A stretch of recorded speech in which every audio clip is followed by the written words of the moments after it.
Assalamualaikum warahmatullahi wabarakatuh. Apa kabar? Saya Hersy Arif dari Forum News Network. Posisi Menteri Kelautan dan Perikanan Sakti Wahyu Trenggono dalam skandal pagar laut di pantai utara Tangerang itu makin mencurigakan. Kepala Desa Kohot Arsin bin Asib itu membantah bahwa dia bersedia dan siap membayar denda yang dijatuhkan oleh Kementerian Kelautan dan Perikanan sebesar 48 miliar. Sampai sekarang Yunihar, pengacara Arsin itu menyatakan kliennya itu belum mengetahui adanya denda itu. Dan bahkan juga belum ada pemberitahuan. Ya sebenarnya kalau pakai akal sehat aja pun kita nggak perlu pinter juga udah bingung. Bagaimana mungkin tiba-tiba enteng saja Arsin ini membayar denda 48 miliar dan terus ngapain? Dia bangun pagar laut sampai 30,16 kilometer itu. Kurang kerjaan apa? Selain kurang kerjaan juga ini orang gila ya, buang-buang duit miliaran gitu. Dan kemudian kok yang pertanyaan berikutnya dari mana sih kok dia bisa duitnya banyak banget gitu ya, bayar denda 48 miliar kok kayak orang kayak bayar sayur aja gitu ya. Nah, yang mengejutkan ini malah pengacara Artin kan menyebut Menteri Trenggono itu ngaco gitu ya. Jadi bagaimana ceritanya ini ya? Karena Menteri Kelautan pada rapat kerja dengan Komisi 4 DPR hari Kamis tanggal 27 Februari lalu kan menyatakan Arsin bersama seorang stafnya inisial T itu telah menyatakan kesanggupan dan kesediaan membayar denda tersebut. Gak tahu siapa maksudnya T ini ya, karena yang ditetapkan sebagai tersangka itu kan 4 orang. Arsin itu bersama dengan sekretaris desa dan kemudian juga ada 2 orang yang disebut sebagai kuasa hukum ini ternyata notaris, ini ada 2 orang ya yang jadi tersangka. Ya pernyataan Pak Trenggono ini jelas bukan hanya buat kita itu sangat membagongkan tapi juga membuat anggota DPR jadi terheran karena ya Arsin kan jabatannya hanya kepala desa gitu.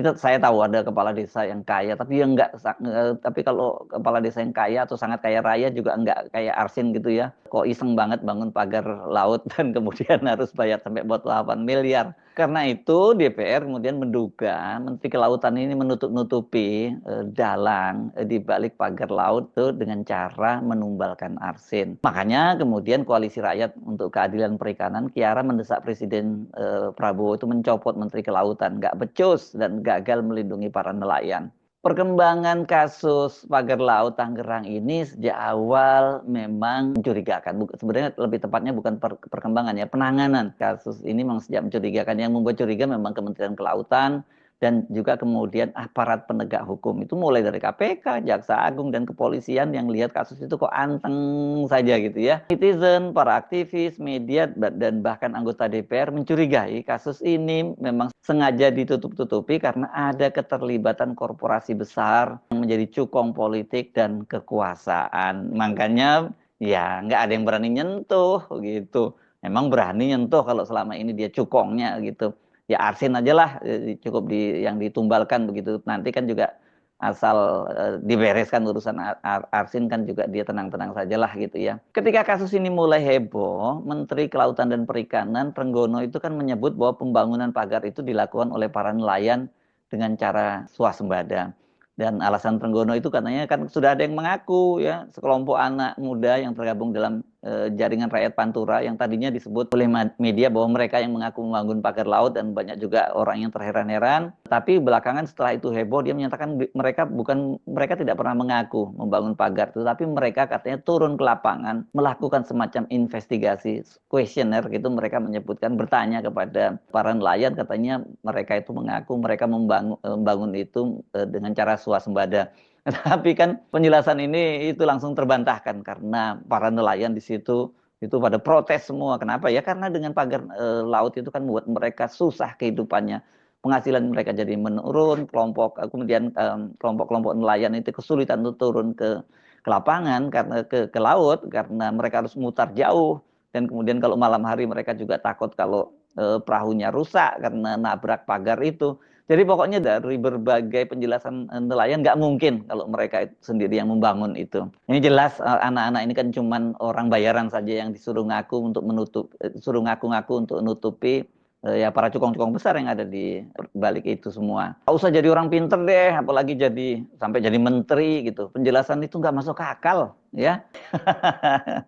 Dan semakin tidak masuk akal itu kan ketika kemudian ketika itu dibongkar oleh Angkatan Laut, bahkan itu Kementerian Kelautan itu protes, katanya itu barang bukti kok dibongkar begitu ya. Itu Pak Trenggono itu baru kemudian nyerah, menyatakan dia akan melakukan pembongkaran setelah dipanggil oleh Pak Prabowo. Kan kenapa? Karena setelah itu dibongkar dan itu jelas adalah perintah dari Pak Prabowo, kan Menteri Kelautan tetap menyatakan masih melawan itu dengan menyatakan itu alat bukti gitu ya. Tetapi walaupun mengalah mau bersedia membongkar pagar laut, setelah bertemu Pak Prabowo juga saya mencatat Menteri Kelautan tetap menyatakan bahwa itu yang membangun itu para nelayan. Ini kan benar-benar nggak masuk akal ya. Nah, meskipun banyak yang sudah jengkel, tapi publik itu masih menaruh harapan ya. Ini tentu saja satu ketegasan dari Menteri ATR Nusron Wahid dan juga Presiden Prabowo yang dengan tegas memerintahkan pembongkaran dan itu kemudian diusut kasusnya itu. Nusron ini memang sejak awal yang harus kita beri apresiasi karena dia yang membongkar bahwa di situ ternyata memang dia mengakui secara terbuka. Akhirnya di situ ada SHGB, ada SHM dan katanya itu melibatkan para anak buahnya di level bawah dan kemudian juga udah mengambil tindakan tegas. Bahkan Nusron kemudian langsung turun ke lapangan untuk membatalkan beberapa SHGB dan katanya sedang melakukan investigasi dan yang lain akan menyusul. Ini dibatalkan. Nah, ini kan akhirnya setelah polemik antara Kementerian Kelautan dengan TNI CQ, TNI AL itu beres gitu, kemudian Menteri Kelautan bersedia juga membongkar, itu kan kemudian mereka turun rame nih, rakyat dukung rame-rame, nelayan turun bersama dengan pasukan TNI AL dan petugas kelautan melakukan pembongkaran. Bahkan pada waktu itu kan sejumlah tokoh politik juga ikut mendukung, salah satunya adalah Ketua Komisi 4 yakni Titik Soeharto. Ini putra dari mantan Presiden Soeharto yang juga mantan dari Pak Prabowo, mantan istri dari Pak Prabowo yang sekarang menjadi politisi Partai Gerindra. Jadi dukungan politiknya sangat kuat lah. Ini membuat kemudian ya Menteri Kelautan nggak berdaya dan akhirnya mau nggak mau dia ikut membongkar itu ya aparatnya. Tapi soal siapa pemiliknya kelihatannya Pak Trenggono masih terus mencoba melindungi. Yang juga terlihat bahwa siapa otaknya itu dilindungi oleh kekuasaan itu terlihat itu dari langkah dari aparat penegak hukum, boleh dari polisi, jaksa agung, bahkan KPK. Itu juga nggak segera turun gitu ya. Barulah kemudian kejaksaan itu nyatakan sempat memanggil Arsin, tapi pemanggilan itu nggak dilanjutkan dengan alasannya Arsin nggak datang dan kemudian ketika dia diminta untuk menyerahkan dokumen letter C juga nggak diserahkan. Jadi ini aneh banget, ini kejaksaan juga terkesan ogah-ogahan. Dan kemudian ketika polisi mulai melakukan penyelidikan ini berkaitan dengan dokumen palsu di pagar laut itu, jaksa menyatakan kemudian mundur, katanya memberi kesempatan supaya tidak overlapping dengan polisi. Kayaknya senang banget ini kejaksaan begitu tahu kepolisian masuk, ada alasan mereka untuk mundur gitu ya. Dan seperti kita ketahui kemudian setelah memeriksa sejumlah saksi 44 orang termasuk juga Arsin dan juga sekretaris desanya itu, polisi kemudian menetapkan 4 orang tersangka Arsin, terus kemudian sekretaris desa bersama dengan 2 orang notaris. Tapi ketika ditanya oleh wartawan bagaimana dengan aguan, polisi menyatakan bahwa mereka selama memeriksa 44 orang itu nggak ada saksi yang menyebut nama aguan. Ya jadi nggak ada dasarnya untuk memanggil aguan. Nah, udahlah kita sama-sama tahu lah itu kira-kira apa yang terjadi ya. Sampai kemudian Arsin jadi tersangka. Tiba-tiba ketika kasus itu ditangani oleh kepolisian itu Menteri ATR itu Nusron Wahid menyebut bahwa ada 193 SHGB yang diserahkan oleh pemiliknya secara sukarela dan minta dibatalkan. Siapa pemilik SHGB itu nggak dijelaskan. Ya tapi gampang kok ya kita membacanya siapa karena yang punya SHGB di situ terbanyak itu adalah 2 perusahaan, milik Aguan dan Antoni Salim gitu ya. Jadi pasti milik mereka lah yang diserahkan itu. Kita jadi curiga, kenapa kok diserahkan? Apakah ini bagian dari upaya mereka cuci tangan? Karena mereka kan selama ini mengaku bahwa mereka itu membeli SHGB itu dari rakyat. Padahal rakyat juga menyatakan bahwa mereka nggak pernah ngurus SHGB itu, bahkan nama mereka dicatut gitu loh. Jadi dari sini saja kita udah mulai curiga, wah ini mesti ada yang sedang cuci tangan dan bersih-bersih gitu. Nah belakangan muncul penjelasan dari Menteri ATR di media bahwa SHGB milik Pantai Indah Kapuk II, anak perusahaan dari Pantai Indah Kapuk II itu batal dicabut. Beritanya banyak sekali di media seperti itu. Heboh banget itu ya. Saya juga terkaget-kaget ketika ada berita itu karena apa iya Nusron itu kemudian Menteri Nusron ini kemudian balik badan karena ditekan. Karena sejak awal kan dia yang paling gigih itu membongkar-bongkar kasus ini ya, termasuk menjelaskan soal SHGB dan SHM itu, dan ini bukan hanya yang terjadi di Tangerang tapi juga di Bekasi. Dia turun langsung ke lapangan dan banyak yang mendukung pada waktu itu terhadap Nusron. Tapi kalau kebelakangan kemudian dia membatalkan pencabutan dari SHGB milik Pantai Indah Kapuk II, orang makin curiga saja dong ya gitu. Tapi belakangan kemudian Nusron Wahid membantah itu, bahwa itu dibatal dicabut, dan kemudian dia meluruskan informasi yang dianggap itu misinformasi gitu. Sekarang berita-berita di berbagai situs online menyatakan bahwa saya batal mencabut SHGB miliknya Pak Aguan yang ada di pinggir pantai Tangerang. Saya katakan berita itu tidak benar. Itu kata Nusron hari Ahad lalu ya, 23 Februari 2025. Terkait isu yang berkembang seputar sertifikat tanah khususnya hak guna bangunan di kawasan pagar laut Kabupaten Tangerang, Nusron menegaskan bahwa semua sertifikat yang berada di luar garis pantai akan dibatalkan. Nah ini kan sesuai dengan penjelasan Nusron sebelumnya yang menyampaikan bahwa terdapat 263 SHGB dan 17 sertifikat hak milik, dengan total itu semuanya 280 sertifikat.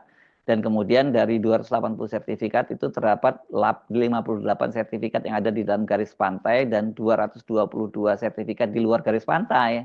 Kebijakannya adalah semua yang ada di luar garis pantai dibatalkan. Dan sampai saat ini sudah dibatalkan 209 sertifikat, kata Nusron. Dia juga menjelaskan masih terdapat 13 sertifikat SHGB lainnya yang sedang dalam proses penelaahan. Penelaahan tersebut dilakukan karena wilayah di dalamnya terdapat bidang yang separuh masuk garis pantai dan separuh lagi berada di luar garis pantai. Kalau memang di dalam garis pantai ada SHGB, pemiliknya sah. Kalau memang benar ya tidak dibatalkan. Kalau yang tidak benar semua dibatalkan. Itu kata Nusron. Setelah Nusron menyatakan pernyataan itu, kan kemudian selang beberapa hari, dia menyatakan tanggal 23, kemudian tanggal 27-nya itu berlangsung rapat kerja antara Komisi 4 DPR RI dengan Menteri Kelautan. Disitulah tiba-tiba Pak Trenggono itu membuat pernyataan yang sangat membagongkan gitu. Kenapa? Karena katanya Arsin itu bersama dengan penetapan 4 orang tersangka, Arsin bersama dengan stafnya itu menyatakan bersedia membayar denda yang dijatuhkan 48 miliar. Angkanya gede banget karena sebelumnya kan dinyatakan cuma 18 juta per kilometer. Kalau kali 30,16 kilometer itu hanya totalnya 700-an juta lah, yang pada waktu itu buat orang juga bingung kok murah banget. Tapi kalau sekarang ini gede lah dendanya, dan ini oke lah mengingat bagaimana kerusakan yang terjadi dan kemudian juga upaya dari pemerintah mengerahkan pasukan TNI AL itu membongkarnya. Itu biayanya pasti gede. Kalau sampai 48 miliar, oke lah lumayan gitu. Tapi kok yang bayar Arsin itu loh yang nggak masuk akal.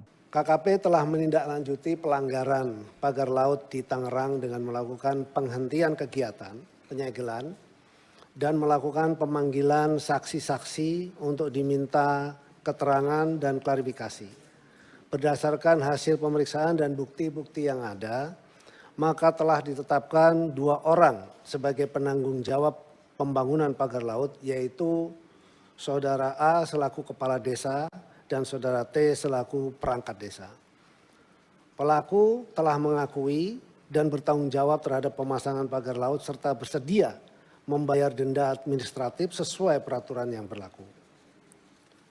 Yang kedua, berkaitan dengan penyelesaian penanganan pagar laut di Bekasi, juga telah dilakukan penghentian kegiatan dan pemeriksaan kepada PT TRPN selaku pemilik pagar dan reklamasi.